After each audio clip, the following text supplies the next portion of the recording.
Hello, and thank you for joining us here at Salem's Ministry of the Occult. I'm your host, Sarah, and this is your other host, Haley. This is a pretty good intro. It was a good intro. I thought you were going to say, I'm your host with the most, Sarah. I'm not going to lie. I am your hostess with the mostest. I was like, she says this. That's so weird. I got it. All right, well, to kick off, we do have some exciting news and some things to go over with our last few episodes. We have exciting news? Yeah, we do have exciting news. So, we have... What's our exciting news again? So, in April... Yeah. We are going to get to go and do a tour of Waverly Hills Sanatorium in Louisville, Kentucky. Wizards of Waverly Place? No, more fucked up than that. So Waverly Hills Sanatorium was a tuberculosis sanatorium way back when. And it is like one of the most haunted places in America. I originally found out about this when I was very, very young because in the middle of the night, the movie Death Tunnel came on my TV and I watched it. I was way too young to have watched this movie, but I did it anyway because it seemed like a good movie. And honestly, it might, the graphics and shit might not have held up to the test of time. And I haven't rewatched it. I did tell her about this movie, so we are kind of planning to do a rewatch. But I watched that movie and then it piqued my interest because at the end, I think it was like, this is based off of like, a real place and like true events and stuff like that. They did take a lot of creative liberties though. So keep that in mind. But I looked it up and it was a real place. And the reason that the movie is called Death Tunnel is because this sanatorium in like the height of the tuberculosis wave had so many patients at one time that when people died, they had a tunnel. They had it was like a service tunnel and they used it to like bring things in and out of the sanatorium. At one point they ended up having to use that tunnel to move dead bodies out of the sanatorium to, a lot of people believe, a mass grave behind the sanatorium, but I can't remember if that was proven or not. But they did do this to kind of keep the spirits up of the patients that were still alive. But I have wanted to visit this place for a very, very long time. Opportunity kind of just fell in our laps. My mom just randomly was like, we're gonna go, do you want to go? And I was like, fuck yeah, I want to go. What do you take us for? Of course I want to fucking go. Right, I was like, can I bring a friend? She was like, yes. And of course, I'm the plus one. Yeah. So we are going to have an episode of going on a little adventure because we like taking you guys with us, especially to haunted places. Also, I'm pretty sure we've mentioned it at some point. We are still in talks of taking a trip to New Orleans, and if or when we do, you'll also get some little videos and tidbits from that too, because it's New Orleans, and what kind of witches would we be if we didn't take videos of things? Facts. But there will be more details on that at a later date when we have more things nailed down. Freaking excited. When this episode comes out, honestly, will this episode come out at like the beginning of April? Hold on, because I've got to put one episode out so this episode will come out on March 28th. I had to get my bearings because we're a little ahead. The video that came out last weekend on the 1st is our Ostara video. We did a few crafts and a few fun things, went over the meanings of Ostara. We made some eggs. I can't really reach mine. Oh, wait. We painted some eggs. We did not take the time to actually boil these eggs and make homemade eggs. My button is caught in my fringe. There we go. But we hand painted them, so that counts for something. My tree looks amazing.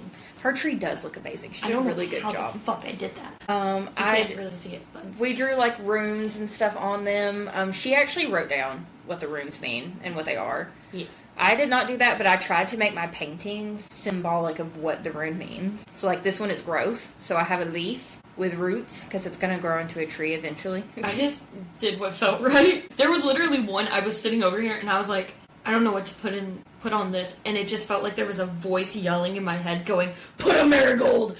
And I was like, okay, I'll put a marigold! Yeah, and I think the funniest thing, too, on that one is, like, we both did flowers on our eggs at the same time with that one. Yes. I did, like, a sunflower. Then I got my marigold on Hagalaz, meaning overcoming. Yeah, I think this one, oh, God, I don't remember what this one was called, but this one was, like, fertility and like new beginnings and things like that. And you really trying to have a baby? I am, as we have mentioned multiple times on this podcast at this point.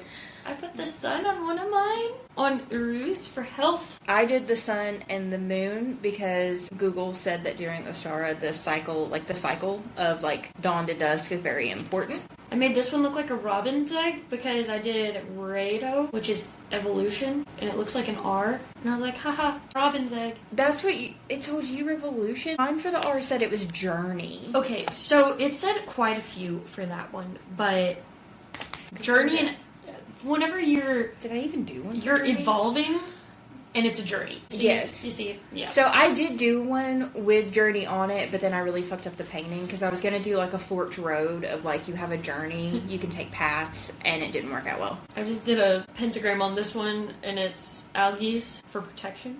I did a bunny on this one. It doesn't have a rune with it, but bunnies are very symbolic in Ostara, so bunny. And then I did this one, which just has a whole bunch of runes on it because I did it more as like binding runes with that mindset. So I have this one. Don't hate me, but I don't remember what these are called. I just remember their meanings. So this one, it looks like it was movement. There's this one, which is a P, which is joy. This one looks like a lightning bolt, and it was growth, I think. And then this one, which looks like a sideways hourglass. I had all the meanings down because I was like, I want movement to joy and growth for something. Sounds right. Yeah. This one I just did a lot of colors on because I was like, I have leftover paint, and I feel like making something pretty with it, so I did. Sometimes it doesn't have to mean anything. It can just be for your own enjoyment. Enjoy. Yeah, that's very accurate. I threw my joy egg. I have this one, which was wealth, and I drew a pot of gold because, I mean, it's springtime. St. Patrick's Day is like... Oh, you got my pot of gold. My pot of gold, yeah. Let me see. I'm looking, because now I really hate that I don't remember why I did what I did, and I'm going to look it up. That is more than fair. I am also looking for noise-canceling headphones because I want to try something, and I need noise-canceling headphones in order to do it. Okay, so the sideways hourglass here says that it's revelation and clarity, and the lightning bolt was good fortune from the looks of it. So I think I was like, I want movement to joy, fortune, and like revelations. Like I wanted a good like clarity, cleansing kind of feel for this year. I like it. I know my intents behind why I did things. I just don't necessarily remember what things mean. Okay? Don't hate me. Don't be a hater. And we also did, we took eggs, real eggs, and we wrote intentions for them, and we buried them, and we grew things. We're growing things. We are currently growing things. We are currently growing things. Mine's doing pretty well, and I think it's because it's catnip, so I think it's like technically a weed. Yeah, so I think it has a lower germination time. Yeah, so she is like, I'm growing. There's nothing you can do to stop me. And mine is like, I'm gonna take my time. I'm gonna take my time. Don't tell me when to grow. Also, I got a little thingy at Walmart. It's like in a little pail, and it comes with like little dirt blocks, but it's got catmint in it. And I got it because I'm gonna take the catnip and the catmint. I'm gonna give it to my cats because they're my babies. Thanks. And I planted it today, so we'll see how that goes. If Josie doesn't knock it the fuck over. We'll just paint your thumb green. We won't, because these are probably going to die. No, we're going to paint your thumb green so you have a green thumb. I wish I did. I wish I was good at growing things, but I don't have, like, the patience or attention span to give to plants. We're going to have to fix it. Okay, so. We went on a little bit of a rant, and then the camera turned off, so this may be choppy. You're welcome.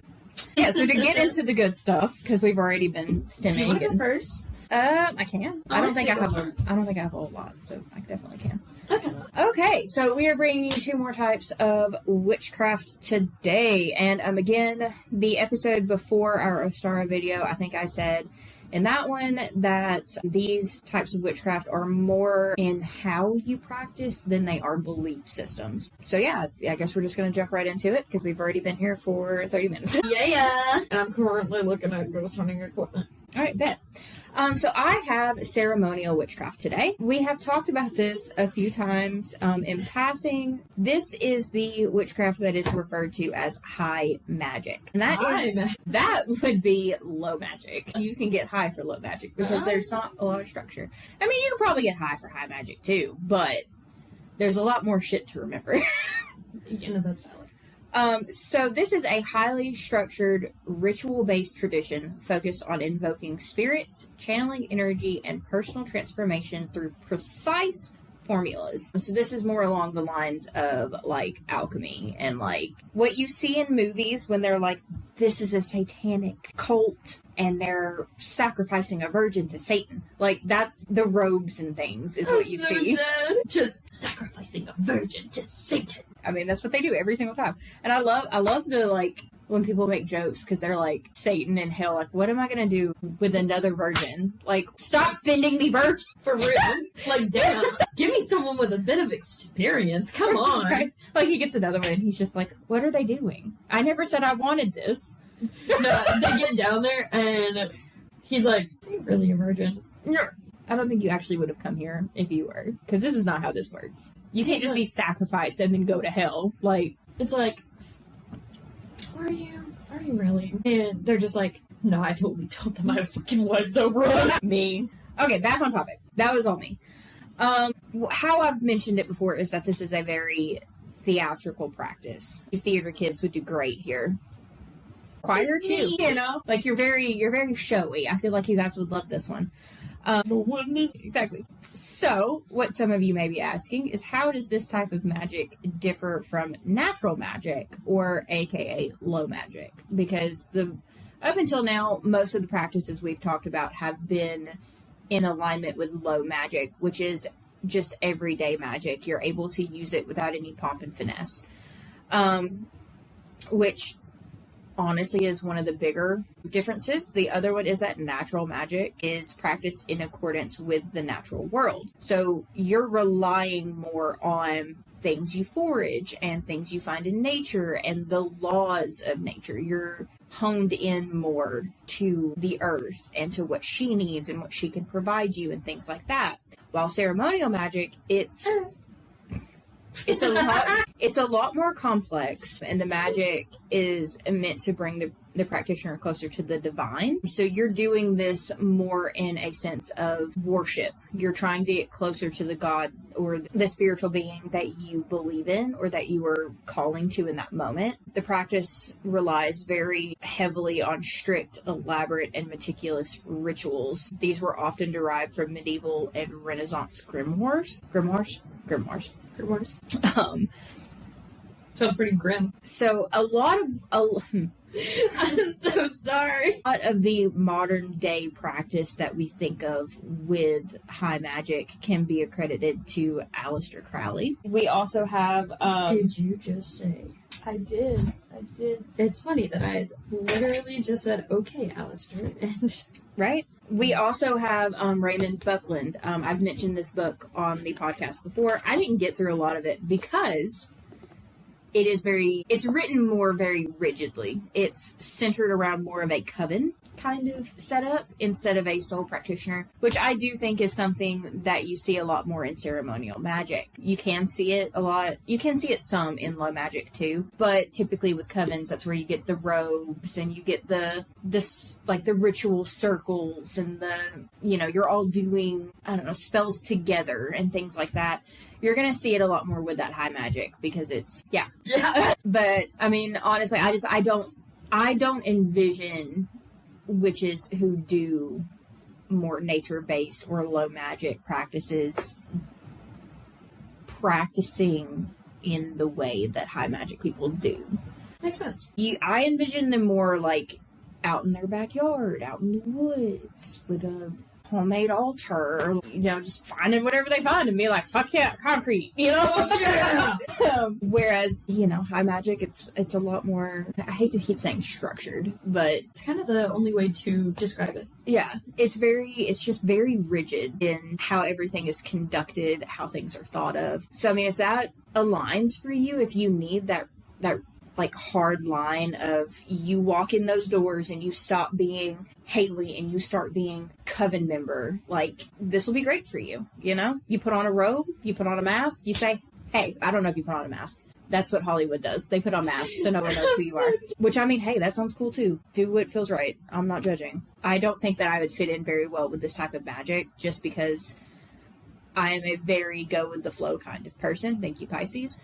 Having someone sit there and be like, you're doing that wrong, doesn't align with me very well. At all. Yeah, she's not wrong. I don't like to think that I have an authority issue, but I think I do. I do. So they use, with this one, a lot of the tools are going to be like consecrated tools. So like wands and athems. I think athems. One of those three ways of saying it. There's the robes. There's incense to aid in focusing intent. Another good kind of way that you can look at this is look at Catholics. They wear robes. They swing the incense. A lot of Roman Catholicism was founded off of the backs of paganism, actually. It was. It was. It was. So you can think of the Catholic Church as one big, giant Christian coven. Because that's basically what they are. I know they don't want to admit that, but they are. They definitely don't want to admit that. No. But hey, times have changed, I get it. But that's all that I have on ceremonial magic. I got that from learnreligions. So yeah. I like it. Good times. Which I think it's really cool. I have always really liked that like ancient feel that they kind of have. And I think that's why a lot of people do like high magic, is because with that structure, it makes you think, oh, this is ancient. This is something people have done forever, so it works. Yeah. It has to work. We're gonna read this spell and a demon's gonna show up right here in that circle. Right here in that circle. Right? Like you feel like it. You feel it. And that's why a lot of things are structured the way that they are, especially within Catholicism. Because the cathedrals are literally designed to impact you in that manner. Facts. I may not know a lot, but I know enough to defame the church. Not to defame the church. I got you, bestie. You need a reason to tell your parents not to trust the church. I got you. I'm so dead. Okay, so on to the next topic. Shamanic witchcraft. Shamanic. However you wanna say it. Just say it how you wanna. Shazam. Shazam! Yes! I love it. Oh god. We are so stupid. Yeah, we are. Alright, so this one blends traditional witchcraft with the core shamanic practices of altering consciousness to commune with spirits for healing and wisdom. May use, man, I have horrible handwriting. Drumming, dancing, chanting, or meditation. Not only calls on deities, but also on ancestral guides, nature spirits, etc. Focuses on restoring harmony, claiming lost soul parts, and energetic cleansing, which is very, very nice. I love it.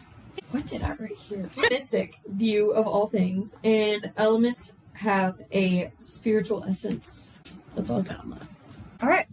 I do think, because I was thinking about this when you said it, but I do think, at least for me, I think shamanism is one of those things that it kind of is not necessarily like as closed of a practice as like voodoo or hoodoo, but I definitely think it is more structured. I think you do have to be taught. It is definitely something that you have to be kind of guided with whenever you're first getting into it, but after you've been guided and you have that like foundation set, it's pretty easy to kind of just ride with it. Yeah. I think of it as like more of a closed practice because I think it usually aligns more with like Native Americans, doesn't it? A lot of like Native indigenous. American are seen as more like shaman centered, yes. Yeah. And I think for the most part they're very open with their culture. Like they do want to share it as long as it's like in a respectful manner. Yes. So it is anything with like a native population like that. Definitely don't just do it because you're like, oh, I want to do it. Like, go into that with the right intentions and be taught properly by people who actually do it and actually believe it and respect it. Like, it's the same with voodoo or hoodoo. It's just different cultures. Now, voodoo and hoodoo are very close. Very close practices.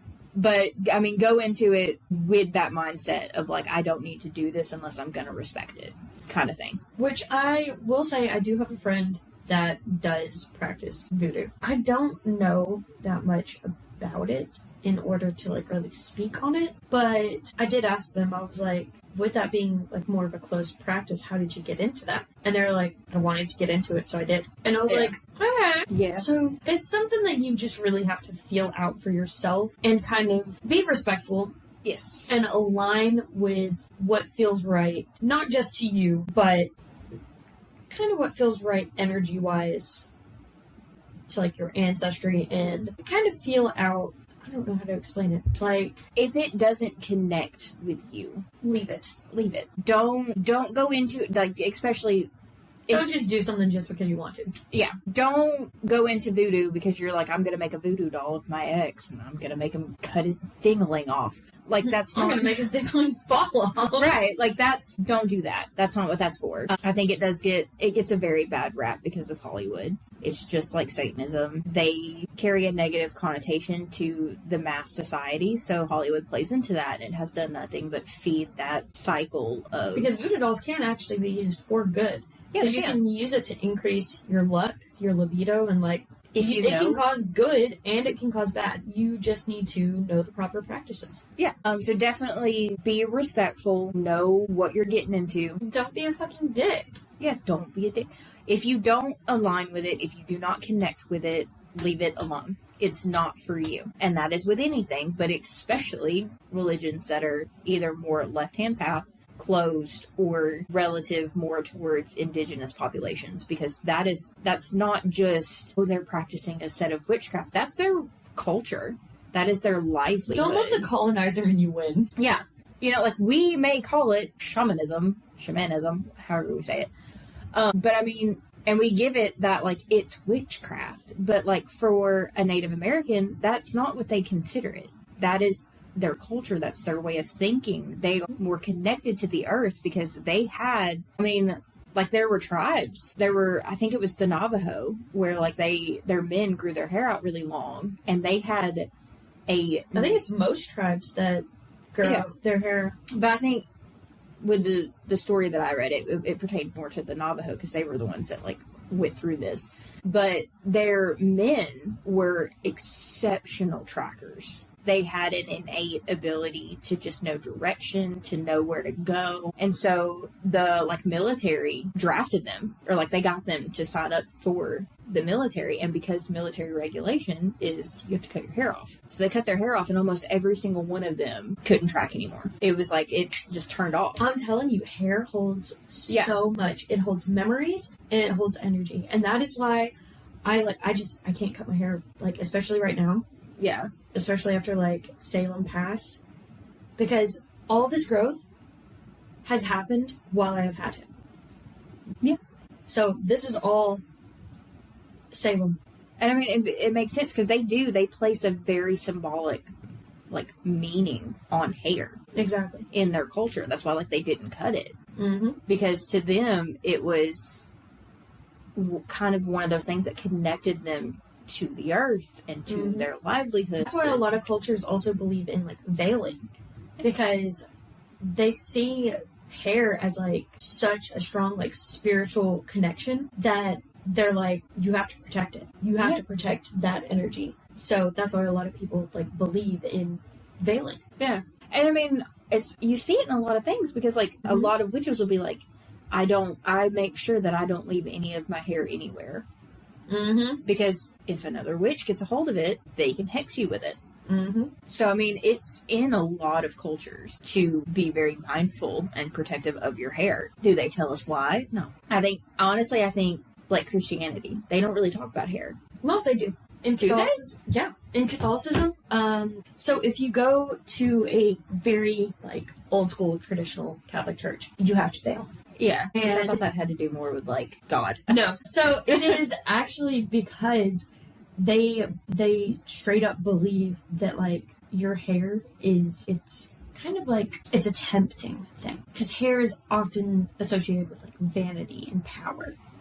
Okay, yeah. So with that... So notice how it's women veiling. Yeah, it is mostly women veiling. Because it's seen as, like, a sexual thing, too.